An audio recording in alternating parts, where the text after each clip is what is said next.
A lovely day for football and a warm welcome to Goodison Park here on Merseyside. I'm Derek Ray, and with me here on the commentary position is Lee Dixon. I'm very excited to bring you the second and decisive leg of this tie. It is Everton facing Manchester City. Well, Derek, Man City just about edged that first leg. I thought they played really... A real opening now. Trying to chisel a chance out of it. Oh, that was a terrific stop in a 1-versus-1 situation. Well, high fives all round for the goalkeeper. Absolutely fantastic. Gundogan. Chance for Gundogan. And still danger here. And it's there for him. And a goal. And I'll tell you what, that gives them a bit of a cushion now.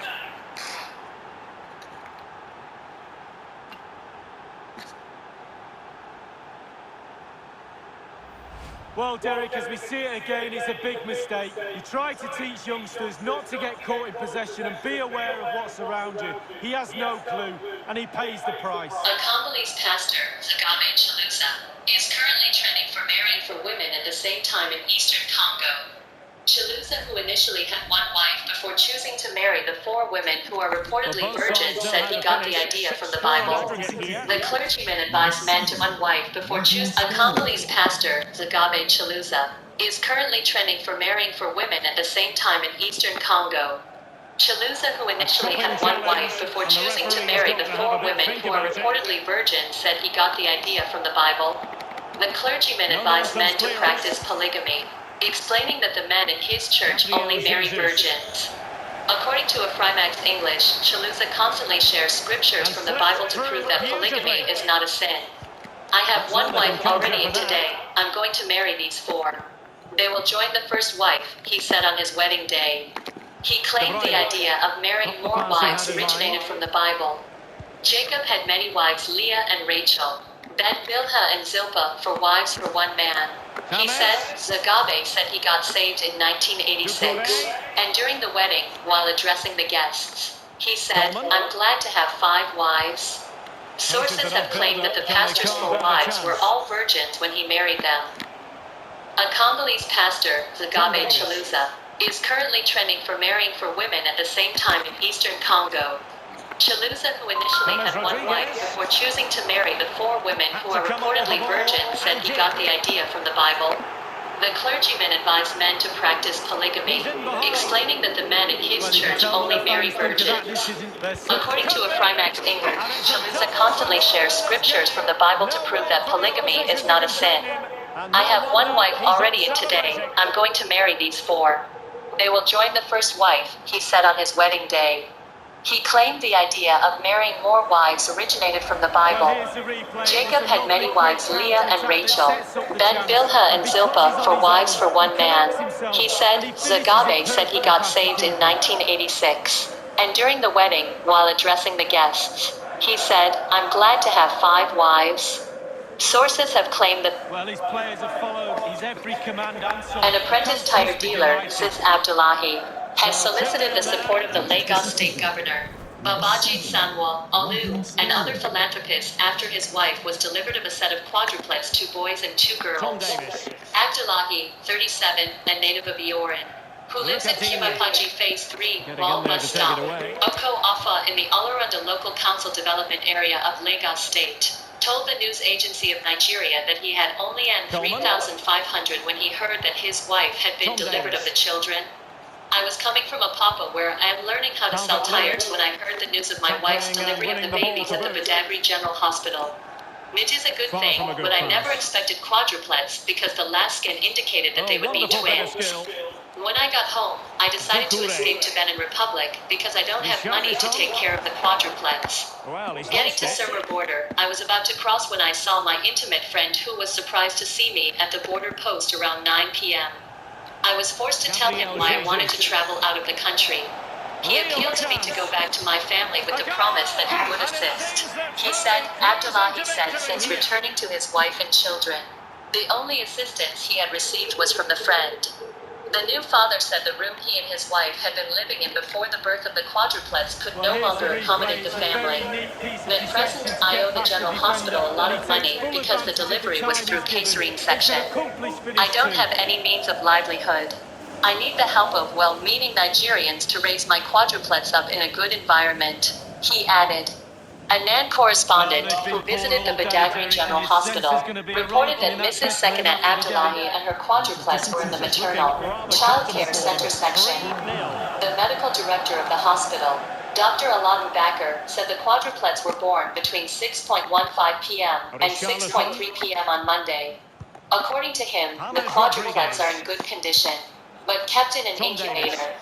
He explained the last of the quadruplets was very small, adding that medical workers were taking special care of the babies. Second 26, a fashion designer, said, "This is my first birth. I never expected for children, but they have come to the world through me.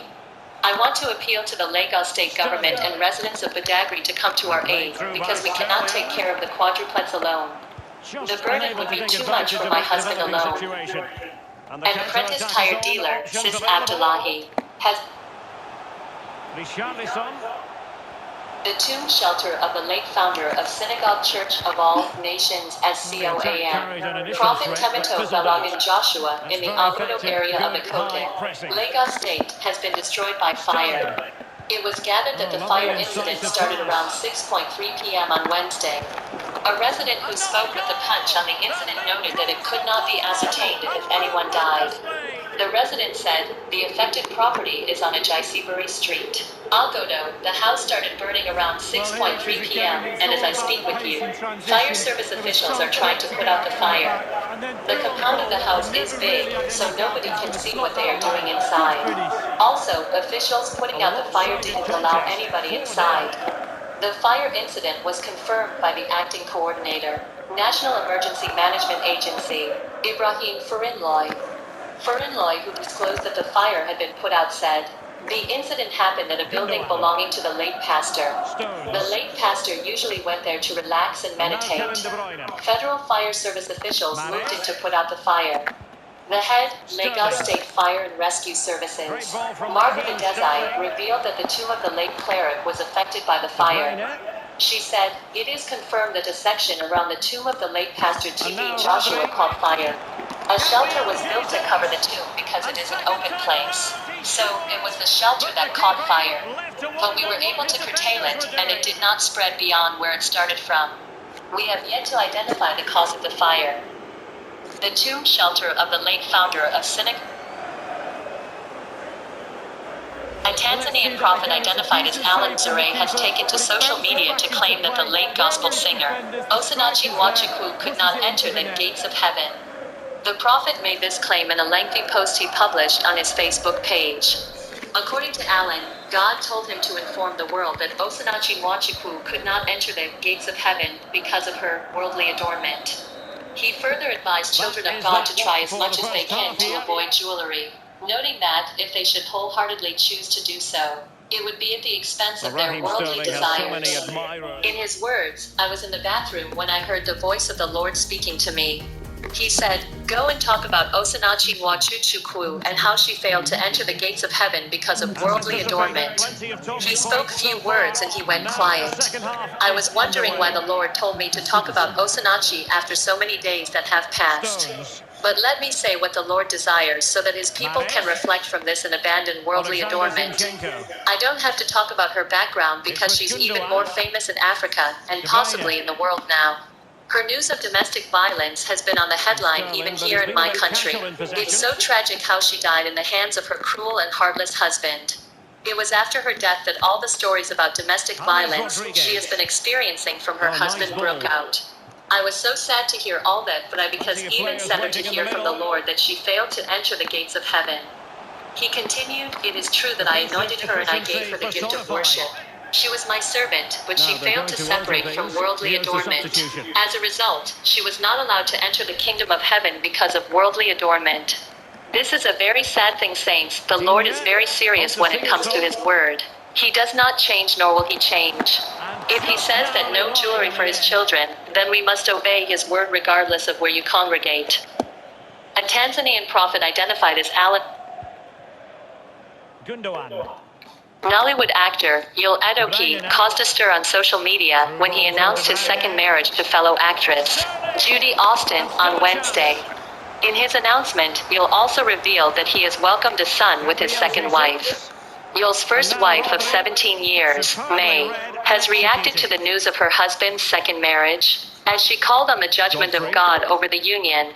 Taking to the comment section of her husband's post, she wrote, "May God judge you both." While announcing his new son, Yul Edoki added that he loves the child as much as he loved his older four children, which he shared with his first wife, May. Edoki wrote, "It's time for the world to meet my son. His name is Star Daikmina Kimso Yul Edoki, born by my second wife, Judy Austin. And I love him so much, just as much as I love my other children." Yul, the last child of veteran actor Pete Edoki, married his first wife at the young age of 22. He followed in his father's footsteps and made his debut in the movie industry a year after his marriage.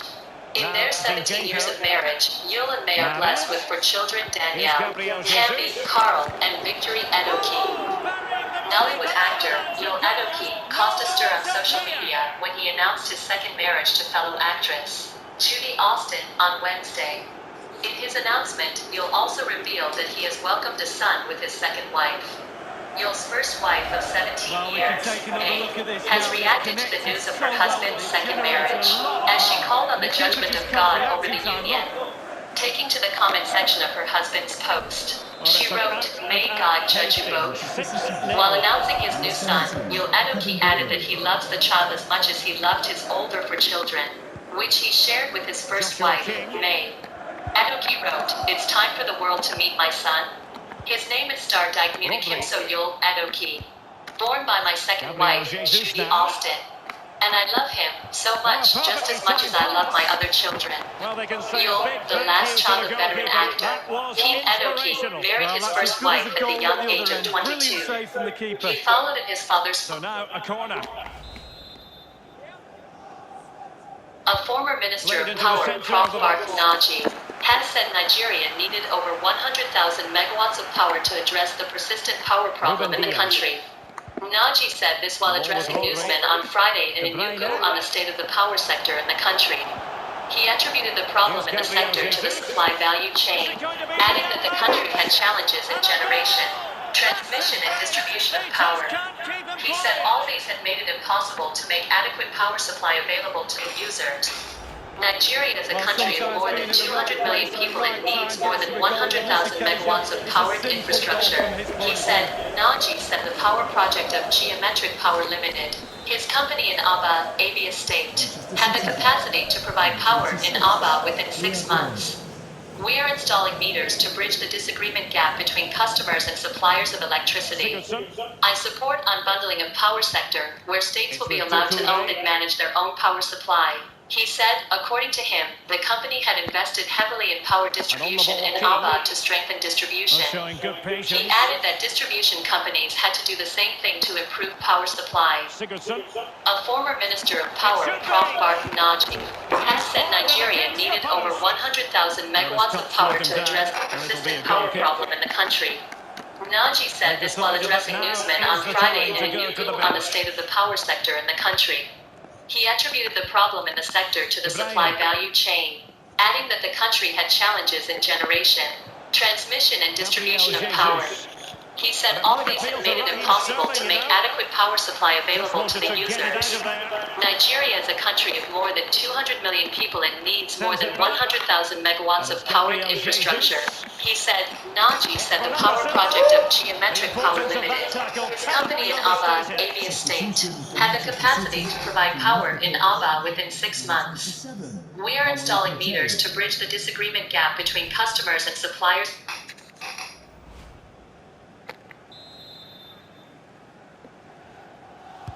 Former Lagos State Governor Bola Tinubu has claimed the All Progressives Congress 100 and presidential nomination and expression of interest forms. The Punch has learned. It was gathered that Tinubu, who is in Saudi Arabia for Hajj, was represented by some of his close associates, including House of Representatives member from Ikeja Federal Constituency, James Fallick, member representing Ikeja Federal Constituency in the Green Chamber, Babata Nidajer, and a former secretary to the government of the Federation, Babachir Lal. Falak, Lal and other loyalists of the strongman of Lagos politics picked up the presidential forms for him to Tinubu at the APC national headquarters on Blantyre Street, Wusser 2, Abuja, at exactly 3 p.m. Tinubu had in January announced his desire to succeed the incumbent president, Major General Muhammadu Buhari, REC, in May 2023. He had told Also Rock reporters that becoming Nigeria's president was his lifelong ambition and that there was nothing wrong in a kingmaker becoming a king. Already, Minister of State for Education, Emeka Nwajiaba, Kogi State Governor, Yahaya Bello, amongst others have picked up the APC presidential forms, while others are expected to follow suit in the coming days. They include Vice President Yemi Osinbajo, Minister of Transportation Rotimi Amaechi, Minister of Labor and Employment Jai, State Governor David Mahi, former Imo State Governor Rokas Okoroka, former Abia State Governor Orji Kalu, amongst others.